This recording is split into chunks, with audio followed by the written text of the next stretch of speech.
ముఖ్యమంత్రి కేసీఆర్ కు సిట్ నోటీసుల వ్యవహారం ఇప్పుడు రాష్ట్ర రాజకీయాల్లో చిచ్చు రేపుతోంది. దీనిపై కూకట్పల్లి ఎమ్మెల్యే మాధవన్ కృష్ణారావు అత్యంత ఘాటుగా స్పందించారు. కేసీఆర్ను అవమానించడం అంటే తెలంగాణ రాష్ట్ర అస్తిత్వాన్ని అవమానించమేనంటూ ఆయన మండిపడ్డారు. తెలంగాణ రాష్ట్ర సాధకుడు అలుపెరగని పోరాట యోధుడు కేసీఆర్ పట్ల కాంగ్రెస్ ప్రభుత్వం అనుసరిస్తున్న తీరుపై ఎమ్మెల్యే మాధవరం కృష్ణారావు తీవ్రస్థాయిలో ధ్వజమెత్తారు. అధికారులు నోటీసులను గోడ కంటించి వెళ్లడంపై ఆయన తీవ్ర అభ్యంతరం వ్యక్తం చేశారు. ఒక 10 ఏళ్ల పాటు రాష్ట్రాన్ని పాలించిన మాజీ ముఖ్యమంత్రికి ఇచ్చే గౌరవం ఇదేనా అని ప్రశ్నించారు. గతంలో 2 మంత్రులు సమ్మక్క సారక్క జాతర ఆహ్వానం అందించడానికి ఎర్రవల్లి ఫామ్ హౌస్కు వెళ్లినప్పుడు లేని అభ్యంతరం ఇప్పుడు సిట్టు విచారణ అక్కడ నిర్వహిస్తే తప్పేంటని ఆయన సూటిగా ప్రశ్నించారు. అంతేకాకుండా కాంగ్రెస్ ప్రభుత్వం కేసీఆర్ కుటుంబాన్ని మానసికంగా వేధిస్తోందని, వారి కుటుంబంలో చిచ్చు పెట్టే ప్రయత్నం చేస్తోందని కృష్ణారావు ఆరోపించారు. ప్రభుత్వంపై ఎవరైనా గొంతెత్తితే వారిపై అక్రమ కేసులు బనాయిస్తున్నారని, ఈ పాలన చూస్తుంటే నాటి రజాకారుల పాలన గుర్తుకొస్తోందని ఆయన విమర్శించారు.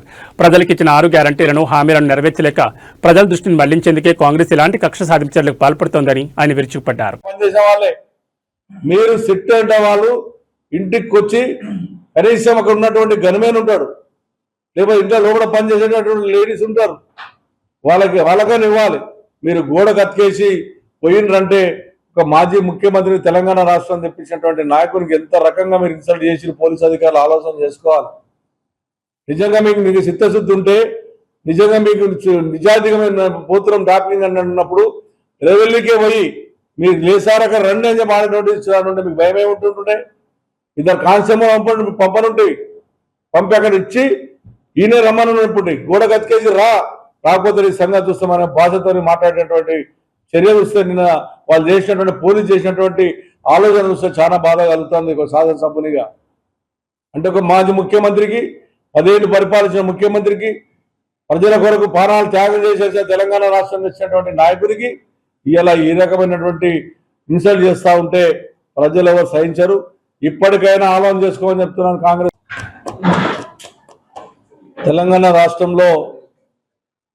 తెలంగాణ రాష్ట్రాన్ని తెచ్చినటువంటి గొప్ప నాయకుడు కేసీఆర్ గారు. ఆ కేసీఆర్ని ఎన్ని ఇబ్బందులు పెట్టాలి, కుటుంబాన్ని ఇబ్బందులు పెట్టాలి, కుటుంబంలో కూడా చిచ్చులు పెట్టి ఫ్యామిలీని చీల్చే ప్రయత్నం చేస్తూ ఉన్నారు. కాళేశ్వరం అన్నారు, ఫోన్ ట్యాపింగ్ అన్నారు, ఈ కార్ అన్నారు, రకరకాలమైనటువంటి మాటలు చెప్పి ఈ 2.5 ఏళ్లలో ప్రజలకు ఏది చేయకుండా, ప్రజలకు ఇచ్చినటువంటి హామీలు చేయకుండా ఇలా ప్రజలను మోసం చేస్తున్న పార్టీ కాంగ్రెస్ పార్టీ ప్రభుత్వం. వీళ్ళు వచ్చిన తర్వాత తెలంగాణ రాష్ట్రం, హైదరాబాద్ నగరం ఈ రోజున కనీసం అభివృద్ధిలో కూడా ఎక్కడ కూడా చేయకుండా మా టీఆర్ఎస్ పార్టీ కార్యకర్తలే కానివ్వండి, టీఆర్ఎస్ ఎమ్మెల్యేలే కానివ్వండి, ఆఖరికి తెలంగాణ రాష్ట్ర తెచ్చినటువంటి నాయకుడిని కూడా ఇబ్బంది పెట్టే ప్రయత్నం చేస్తూ ఉన్నారు. ఇది మంచి పద్ధతి కాదు. కాంగ్రెస్ పార్టీకి మీరు ఏదో మీ చేతిలో అధికారం ఉంది, మీ చేతిలో పోలీసు వాళ్ళు ఉన్నారు, మా ఇష్టానుసారం చేస్తాం, మా ఇష్టం నిర్వచన రావాలి, ఇది రజాకాల పరిపాలన, ఇది రజాకార లాగా మేము పరిపాలిస్తాం, మీరు పాటించకపోతే మీరు తీసుకొని లోపడేస్తామన్న ఆలోచనతో మీరు ఉన్నారు. ఇది మంచి పద్ధతి కాదని తెలియజేస్తా ఉన్నాం. జీవితాంతం మీ రాజకీయం ఉండదు, మీ అధికారం ఉండదు. మేము 10 ఏళ్ళు స్పష్టంగా కాళేశ్వరం ప్రాజెక్టు నుంచి ఇంటింటికి మంచినీళ్ళు కానీ, ప్రజలకు ఇచ్చేటువంటి 200 పింఛను, 2000 రూపాయల పింఛనే కానీ, అదేవిధంగా కళ్యాణ లక్ష్మి షాద్ ముబారకే కానీ, రైతులకు రైతు బంధువే కానీ, దళితులకు దళిత బంధువే కానీ, బీసీలకు బీసీ బంధువే కానీ, ఇవన్నీ వేల లక్షల కోట్ల రూపాయల ప్రజానికానికి ఆ రోజున ఎన్నో రకాల సహాయపడేటువంటి వ్యక్తి కేసీఆర్ గారు. కేసీఆర్ కుటుంబాన్ని ఇబ్బంది పెడతా ఉన్నావు, కేసీఆర్ కుటుంబంలో చిచ్చు పెట్టావు.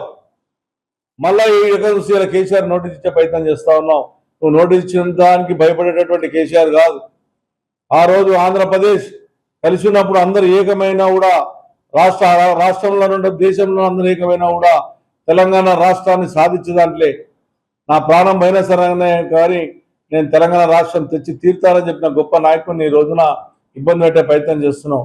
అదే తెలంగాణ రాష్ట్రమే రాకపోతే ఇవాళ నువ్వు ముఖ్యమంత్రి ఐటీ ఆలోచన చేసుకో. ఎవరన్నా మాట్లాడితే వాళ్ళ మీద కేసులు, ఎవరన్నా ఎమ్మెల్యే మాట్లాడితే వాళ్ళ మీద కేసులు. తెలంగాణ రాష్ట్రాన్ని తెచ్చినటువంటి గొప్ప నాయకుడు కేసీఆర్ గారు. ఆ కేసీఆర్ని ఎన్ని ఇబ్బందులు పెట్టాలి, కుటుంబాన్ని ఇబ్బందులు పెట్టాలి, కుటుంబంలో కూడా చిచ్చులు పెట్టి ఫ్యామిలీని చీల్చే ప్రయత్నం చేస్తూ ఉన్నారు.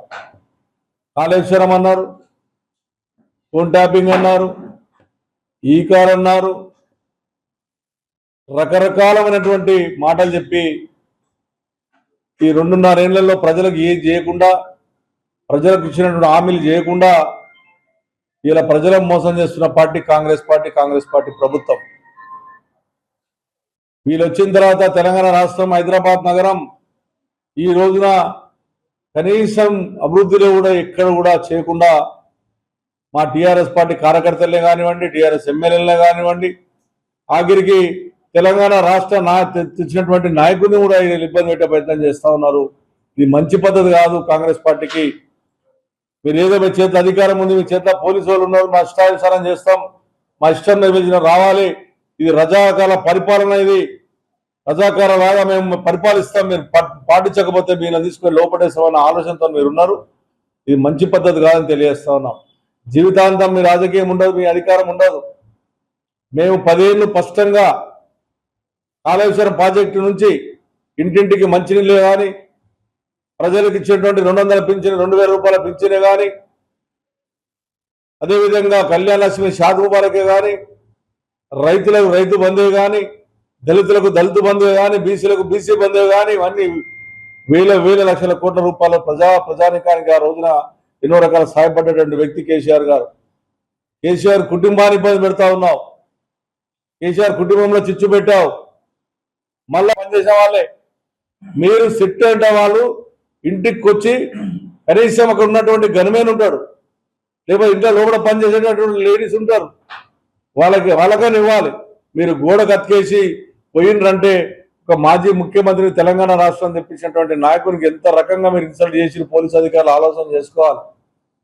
నిజంగా మీకు చిత్తశుద్ధి ఉంటే, నిజంగా మీకు నిజాయితీగా పోతురం డాక్టింగ్ అని అన్నప్పుడు రెవెల్యూకే పోయి మీరు లేసారక రండి అని చెప్పి నోటీస్ ఇచ్చారంటే మీకు భయం ఏముంటుంటే, ఇద్దరు కానిస్టేబుల్ పంపనుంటాయి, పంపి అక్కడ ఇచ్చి ఈయన రమ్మనుంటుంది, గోడ కతికేసి రాకపోతే ఈ సంగతి చూస్తామనే భాషతో మాట్లాడేటువంటి చర్య చూస్తే, నిన్న వాళ్ళు చేసినటువంటి పోలీసు చేసినటువంటి ఆలోచన చూస్తే చాలా బాధ కలుగుతుంది ఒక శాసనసభ్యునిగా. అంటే ఒక మాజీ ముఖ్యమంత్రికి, 10 ఏళ్ళు పరిపాలించిన ముఖ్యమంత్రికి, ప్రజల కొరకు ప్రాణాలు త్యాగం చేసేసే తెలంగాణ రాష్ట్రం తెచ్చినటువంటి నాయకుడికి ఇలా ఈ రకమైనటువంటి ఇన్సల్ట్ చేస్తూ ఉంటే ప్రజలు ఎవరు సహించరు. ఇప్పటికైనా ఆలోచన చేసుకోమని చెప్తున్నాను కాంగ్రెస్ ప్రభుత్వానికి. మీ మొత్తం బండారు గత 2 సంవత్సరాల నుంచి వెళ్ళి రేవంత్ రెడ్డి గారు ముఖ్యమంత్రి అయినప్పటి నుంచి వెళ్ళి ఈ కాంగ్రెస్ పార్టీ చేసే పనులేం లేదు, రాష్ట్రం గురించి ఆలోచించేది లేదు, ప్రజల గురించి ఆలోచించేది లేదు, ఇచ్చిన వాగ్దానాలని ఒక్కసారి కూడా ఆలోచించేది లేదు, ఏం చేసేది లేదు. ప్రజలను నిత్యం మోసం చేయడం, ప్రజలను లేనిపోని మాటలు చెప్పి వాళ్ళ గవర్నమెంట్ వచ్చి వాళ్ళ ప్రభుత్వాన్ని తీసుకొచ్చి ప్రజలు మోసం చేశారు. అవన్నీ ప్రజలు అడుగుతారని చెప్పి మరి ప్రతిసారి బీఆర్ఎస్ నాయకుల పైన ఏదో ఒక నిందలేసి, మరి ఈ మధ్యన మనం చూసినాము, మరి సిట్ అని చెప్పి, ఫోన్ ట్యాపింగ్ అని చెప్పి ఒక బహానా తీసుకొచ్చి ఒక సీరియల్ లాగా మరి 15 రోజులకు ఒక నోటీసులు ఇచ్చుకుంటూ, నాయకులకి రోజు ఒక నోటీసులు ఇచ్చుకుంటూ భయభ్రాంతం చేసుకుంటూ ప్రజలను దారి మళ్లిస్తున్నారు. ఎందుకంటే వాళ్ళు చేసే మోసాలు, వాళ్ళు చేసే స్కాములు, వాళ్ళు ప్రజలకు ఏవైతే వాగ్దానాలు ఇచ్చారో అవన్నిటిని కూడా మరి పక్కకు పెట్టనీకి ప్రజలను మభ్యపెడుతున్నారు. మరి మనం చూసినాం, మరి ఫస్ట్ ఏమో కేటీఆర్ గారికి, హరీష్ గారికి మరి సిట్ వాళ్ళు నోటీస్ ఇచ్చారు. ఫోన్ ట్యాపింగ్ విషయంలో గత సంవత్సరంన్నర నుంచి వెళ్ళి లాక్కుంటూ సీరియల్ లాగా తీసుకొచ్చి వాళ్ళు చేసింది ఏం లేదు. ఇప్పటివరకు ఏదో చేస్తున్నట్టు యాక్షన్ చేస్తారు తప్ప ఏం లేదు. ఇప్పుడు మున్సిపల్ ఎలక్షన్స్ ఉన్నాయి కాబట్టి మరి ఇప్పుడు కూడా మరి కేసీఆర్ గారికి సిట్ వాళ్ళు నోటీస్ ఇచ్చి